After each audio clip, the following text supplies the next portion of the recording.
Alors, bonjour mes chers amis et bienvenue dans cette nouvelle vidéo. Aujourd'hui, je vous montre comment démontrer qu'une fonction donnée est une application bijective. D'accord? Et comment déterminer la bijection réciproque. Donc, si vous avez déjà regardé la vidéo sur l'injectivité, vous allez voir que j'avais déclaré que si vous avez une fonction polynomiale de R vers R, cette fonction n'est jamais injective et n'est jamais surjective. Mais lorsqu'on rétrécit, d'accord, le domaine de départ et le domaine d'arrivée, on peut en faire, d'accord, des fonctions injectives et surjectives. Et par ricochet, d'accord, on peut avoir une fonction qui va être une application bijective. C'est exactement ce que nous allons voir dans cette vidéo. Donc, premièrement, d'accord, on nous dit de montrer que la fonction f est une application bijective. Donc, il faut commencer par montrer, d'accord, que f est une application. C'est très important, d'accord? Donc, le plan, ça va être ça. Premièrement, on va montrer que f est bien une application parce qu'on l'a appelé fonction ici. D'accord? Si on dit que c'est une application, là, on ne demande plus. Deuxième chose, on va montrer que f est injective. Je rappelle que c'est un exercice purement de la première. La seconde peut aussi faire cet exercice facilement. Mais les outils que je vais utiliser peut-être dans cet exercice, ça va être un peu plus difficile pour la seconde. Troisièmement, on va montrer que f est surjective.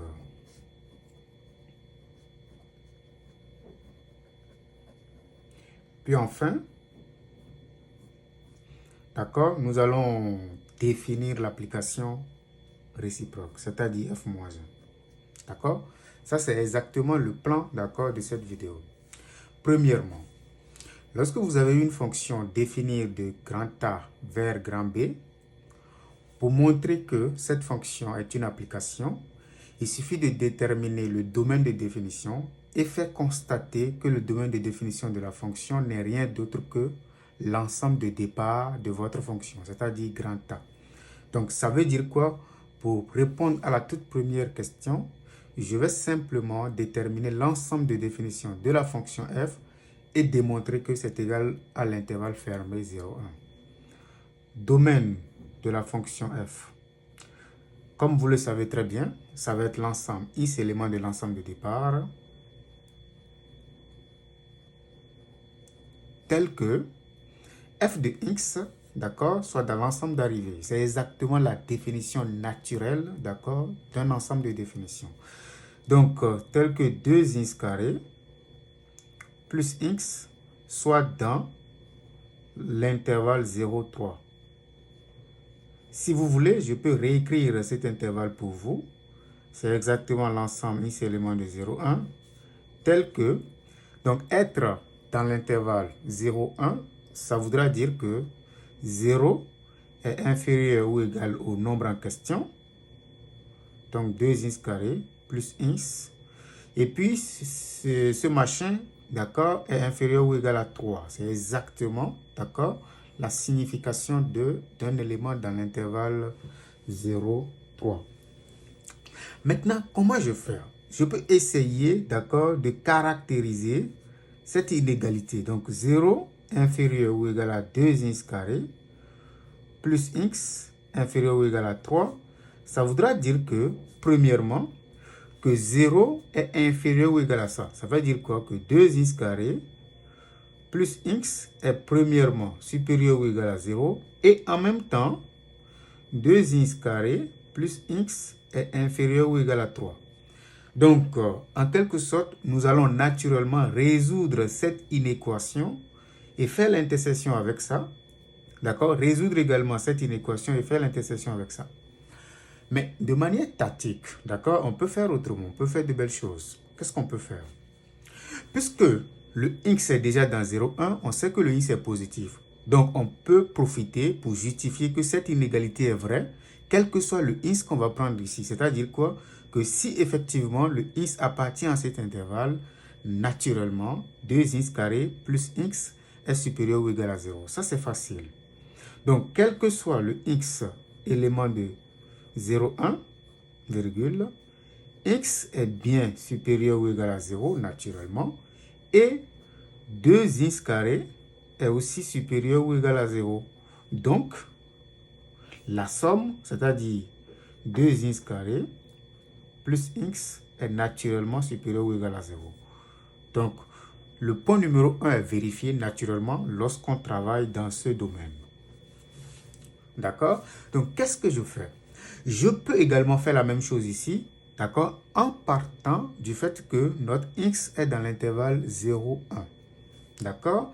Qu'est-ce que je vais faire? Je vais commencer par dire que si le x est dans 0, 1, ça voudra dire que, donc je vais écrire ici, x élément de 0, 1 signifie que 0 est inférieur ou égal à x, inférieur ou égal à 1.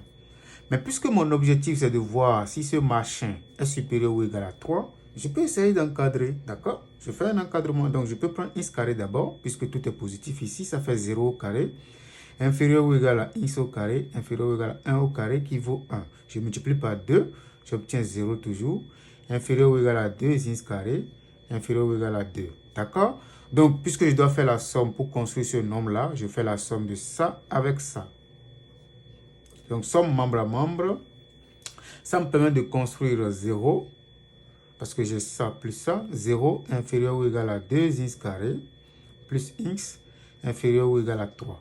D'ailleurs, vous voyez que c'est même gentil, on n'avait pas besoin, d'accord, de faire ceci par exemple. Mais je décortique, je casse la chose en deux pour vous dire que rigoureusement, cette inégalité, on peut la transformer en deux autres inégalités. D'accord? Mais on pouvait, dans notre cas particulier, prendre directement le x dans 0,1 et encadrer facilement l'expression là, puis constater qu'en réalité, d'accord, pour tout x élément de ça, on a bien 2x carré plus x compris entre 0 et 3, et c'est exactement ça. Ça voudra dire que, d'accord, le domaine de définition, c'est-à-dire que quel que soit, si vous voulez, je peux rappeler ça, le x dans 0,1 virgule 0 est inférieur ou égal à 2x carré plus x inférieur ou égal à 3. Ça veut dire que le domaine de définition de la fonction, c'est l'ensemble 0 à 1. Donc, on va conclure maintenant que puisque le domaine de définition de la fonction f est égal à l'ensemble de départ, alors f est une application. D'accord? Voilà, on passe maintenant au deuxième point de notre plan. D'accord? On va montrer que l'application est injective. Soyez tranquille, d'accord? Vous pouvez montrer directement qu'elle est bijective, ce n'est pas un problème, mais ici, on veut juste vous montrer les choses pas à pas pour que vous compreniez correctement comment ça marche. Je montre maintenant que l'application est injective. Comment je fais? D'accord? Donc, ça c'est f de x. N'oubliez pas le domaine de départ et le domaine d'arrivée. C'est très important. Donc, qu'est-ce qu'on commence par faire? On va prendre deux éléments. Vous pouvez prendre x et y. Vous pouvez prendre x1, x2. Vous pouvez prendre a et b. Donc, je vais prendre ici a et b. D'accord? Deux éléments.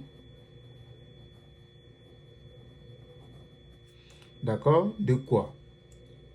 De l'ensemble de départ. Très important. D'accord? Tel que, d'accord, f de A égale f de B. D'accord? Puisque nous allons montrer que l'application, d'accord, est injective, d'accord, ça voudra dire qu'on va prouver à partir de cette égalité que A est égal à B. D'accord? À partir de cette égalité, nous allons montrer que A est égal à B. Donc, montrons que, parce qu'on sait que l'application va être injective, montrons que petit a égale petit b. D'accord? Parfait. F de A égale F de B. Qu'est-ce que ça signifie? D'accord? Je peux utiliser l'implication parce que c'est ce qui m'intéresse. Ça veut dire que, ça implique que, donc F de A, je calcule F de A en remplaçant dans cette expression le x par A. Donc j'obtiens 2A carré plus A égale, donc F de B maintenant, je remplace x par B égale 2B carré plus B. Donc l'objectif, c'est de montrer que A est égal à B, d'accord? Il ne faut pas crier en même temps que A est égal à B, c'est pas bon. Il faut vraiment faire les choses correctement en respectant les règles de base de mathématiques. Allons-y, ça implique que, donc on peut envoyer le tout d'un côté, ça fait 2A carré plus A moins 2B carré moins B égale à 0, d'accord? Comme vous le savez très bien, on voit tout de suite que ces deux machins sont pratiquement les mêmes, c'est-à-dire sont des monômes de même ordre. On peut être tenté de les mettre ensemble. Et c'est exactement ce que je vais faire. Donc j'obtiens 2A carré moins 2B carré plus A moins B égale 0.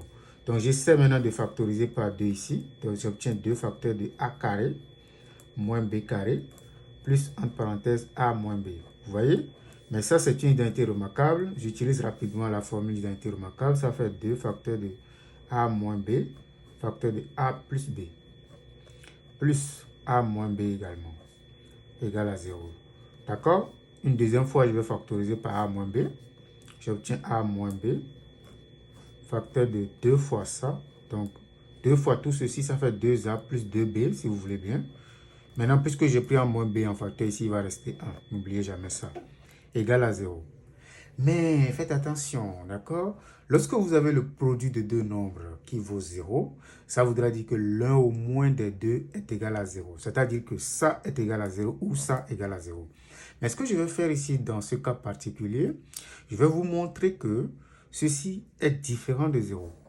Et donc, puisque j'ai le produit de deux nombres égal à 0, si l'un est déjà différent de 0, naturellement, le second est d'office égal à 0. Donc, comment est-ce que je fais? N'oubliez pas que le A et le B sont déjà dans un ensemble donné, d'accord? Dans l'ensemble de départ 0, 1. Donc, naturellement, c'est un nombre positif.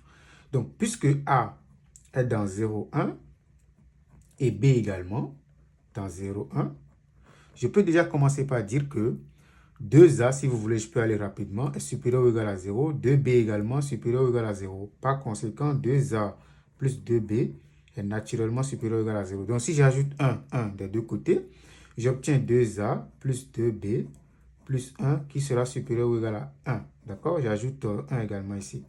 Mais vous êtes d'accord avec moi? Si vous avez un nombre qui est supérieur ou égal à 1, ce nombre ne peut jamais être égal à 0. D'accord? Donc, je vais dire que, alors, 2A plus 2B plus 1 est naturellement différent de 0. Et puisqu'il est différent de 0, ça veut dire que cette égalité égale à 0, d'accord, implique maintenant que c'est A moins B qui vaut 0. D'accord? Donc, A moins B est égal à 0 à partir de cette égalité. D'accord?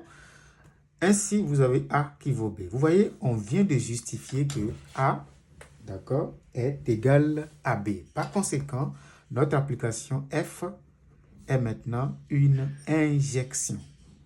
Donc, F est injective. N'oubliez pas le plan, d'accord? Le troisième point de notre plan, c'est de prouver que F est une application surjective. Parce qu'une application qui est à la fois injective et surjective est bijective. Donc, nous allons maintenant montrer que F est surjective, d'accord? F surjective. Comment on va faire? Donc, je rappelle que F est défini de 0,1 dans l'intervalle 0,3. Faites attention, il faut faire les choses correctement. Qu'est-ce qu'on fait? On commence par choisir un nombre Y, d'accord, dans l'intervalle 0,3.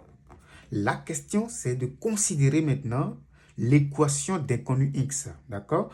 Donc, qu'est-ce qu'on veut faire rigoureusement? On veut démontrer que l'équation, d'accord, f de x égale à y, d'accord, faites attention, y n'est pas l'inconnu, d'accord, c'est x l'inconnu. On veut démontrer que cette équation admet au moins une solution. Admet au moins une solution, d'accord, dans quel ensemble? Dans l'ensemble de départ, 0, 1. C'est très important, ça veut dire quoi? On va partir de cette équation, on va essayer de récupérer le x, l'inconnu x, puis après on va justifier qu'effectivement l'inconnu x qu'on a trouvé à la fin là, d'accord, appartient effectivement à cet ensemble, d'accord, admet au moins une solution. Faites attention, nous on veut juste démontrer la surjection. On ne veut pas montrer la bijection directement.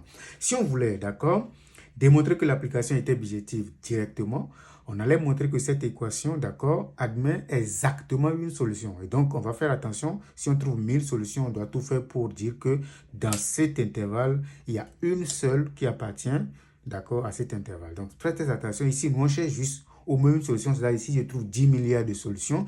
Il suffit juste de prendre une qui appartient à cet intervalle et puis j'ai terminé avec la surjectivité. Allons-y.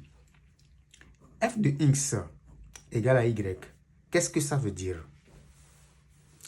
F de x égale à y, ça veut dire exactement qu'on va remplacer f de x par sa valeur. Ça veut dire que 2x plus x égale à y. Donc, qu'est-ce qu'on va faire? On constate que votre équation, c'est une équation de degré 2 en x. Vous voyez? Il suffit juste d'envoyer le tout ici. Ça fait 2x carré plus x moins y égale à 0. Certains vont dire, mais vous avez une équation et puis il y a le x, il y a le y. Faites attention. Si vous avez déjà manipulé les paramètres, vous pouvez regarder juste le y comme un paramètre. Mais faites attention, le y appartient à un intervalle précis. C'est dans l'intervalle 0, 3. D'accord? Donc, je vais rester dans l'intervalle 0,3, puis je vais déterminer les solutions de cette équation, sachant que le y appartient à cet intervalle. D'accord? Donc, je pars avec le discriminant. D'accord? Donc, delta, vous voyez ici, le A, c'est 2, le B, c'est 1, et le C, c'est moins y. Donc, faites attention. Le discriminant, c'est 1 au carré moins 4 fois A, c'est 2, le B, c'est moins y, comme on vient de le dire. D'accord, je calcule tout simplement. Ça me fait 1, moins avec ce moins, ça me donne plus 8y. D'accord, je vais regarder le signe du discriminant. Ce n'est pas du tout compliqué. Vous avez 8y qui est naturellement supérieur ou égal à 0. Je n'ai pas besoin de trop me casser la tête parce que y est dans 0,3. C'est très important. Hein? Le y appartient à l'intervalle 0,3. D'accord, on a pris le y ici. D'accord, allons-y. Donc, 8y plus 1 est naturellement supérieur ou égal à 1. Par conséquent, delta est bien positif. Mais puisque delta est positif, notre équation de tout à l'heure va avoir deux solutions réelles distinctes. Mais faites attention, j'ai dit deux solutions réelles distinctes. Donc, on ne sait pas encore, d'accord, que la solution que nous avons est déjà dans cet ensemble. Mais on sait à partir de la notion de discriminant que notre équation admet deux solutions réelles. Donc, parmi ces solutions, maintenant, on va voir laquelle ou bien lesquelles. Bon, nous, on cherche juste une solution, d'accord, appartient à cet ensemble-là. S'il n'y a pas du tout de solution dans cet ensemble, ça veut dire que notre application ne serait pas surjective. Mais dès qu'on trouve une solution dans cet ensemble, ça veut dire que l'application est surjective. D'accord? Donc, allons-y. Donc, delta étant positif, nous allons calculer x1 et x2. x1, ça fait moins b, donc ça fait moins 1. Donc, moins 1, moins la racine carrée du discriminant, donc moins la racine carrée de 1 plus 8y sur 2a, 2 fois 2, d'accord? Le A, pardon, c'est 2. Donc, sur 2a, ça me fait 4. D'accord? Le x2, c'est quoi déjà? Le x2, ça fait moins b, donc moins 1, plus la racine carrée du discriminant, divisé par 2a, qui vaut également 4. D'accord? Donc, qu'est-ce que je vais faire? N'oubliez pas, on veut voir parmi les deux solutions, d'accord, laquelle au moins, par exemple, appartient à notre ensemble 0, 1. D'accord? Mais lorsque vous regardez tout ça, ça c'est un nombre négatif, ça aussi négatif. Donc, tout ceci, tout le monde sait que c'est un nombre négatif. D'accord? Ce n'est pas la peine de tester ça. Ça ne donnera rien. Parce que nous, on veut l'élément qui appartient à l'ensemble 0, 1. D'accord? On veut la solution qui appartient à l'ensemble 0, 1. Mais dès qu'on regarde naturellement, on voit que ça, il est négatif. Pas besoin de vérifier. Mais je vous montre rapidement quelque chose. Si on voulait montrer, par exemple, que l'application était directement bijective, on allait prouver rigoureusement sur la copie que ceci n'appartient pas au domaine et que c'est uniquement ceci qui appartient à l'intervalle en question. Et donc, on montrera l'unicité de la solution. Mais nous, on ne veut pas faire ça. On veut juste montrer qu'il existe au moins une solution. Donc, ça va être ça qu'on va prendre pour montrer qu'il appartient à cet ensemble. Donc, vérifions que,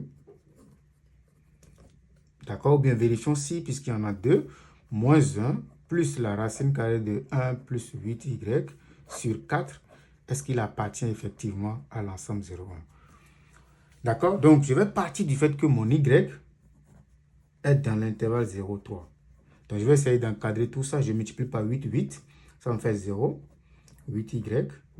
8 fois 3, ça me fait 24. J'ajoute maintenant le 1. Ça me fait 1. Inférieur ou égal à 1 plus 8y.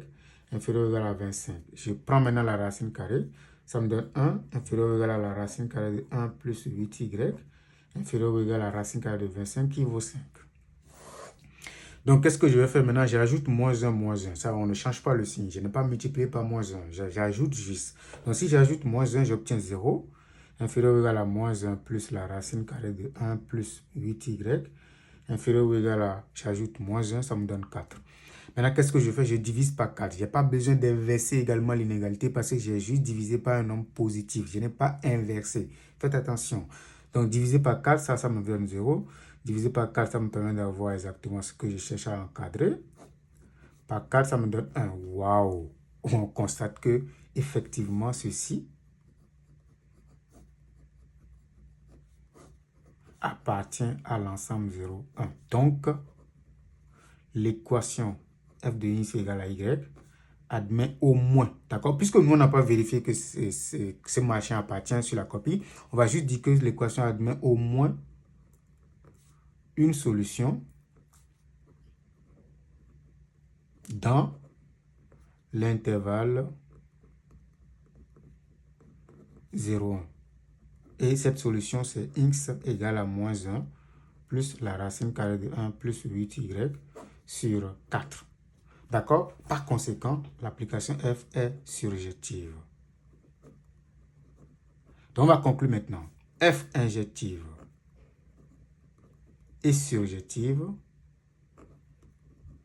alors elle est bijective. C'est tout.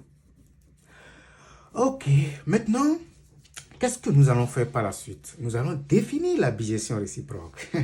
N'oubliez jamais ça, d'accord? C'est le point numéro 4 de notre plan, d'accord? Le point numéro 4, c'est de définir maintenant la bijection réciproque, comme demandé ici. Donc, je rappelle tout, d'accord? Pour définir la bijection réciproque, ce n'est pas du tout difficile. Vous avez f qui est défini de 0,1 dans 0,3 qui a x associé 2x carré plus x. Donc, on cherche la bijection réciproque. Naturellement, elle est définie de l'ensemble parce que c'est des fonctions réciproques, d'accord? Si le f qui... Donc, naturellement, d'accord, vous avez f qui est défini de ça vers ça. La réciproque est définie de cet intervalle vers cet intervalle. Donc, vous avez 0,3 à valeur dans 0,1. Donc, il y a tout x maintenant associé. Donc, on va maintenant attaquer, d'accord, la solution, d'accord, pour la surjection, dans le cas de la surjectivité. Donc, ça, c'est la solution qu'on avait trouvée. D'accord, ça veut dire que le f-1, ça va être x associé la solution trouvée. Seulement, il faut remplacer le y par x. D'accord, donc vous avez moins 1 plus la racine carrée de 1 plus 8x divisé par 4. Donc, ça, c'est exactement la bijection réciproque. Donc, c'est la fin de cette vidéo. N'hésitez pas à commenter, d'accord? Voilà. Merci d'avoir regardé cette vidéo.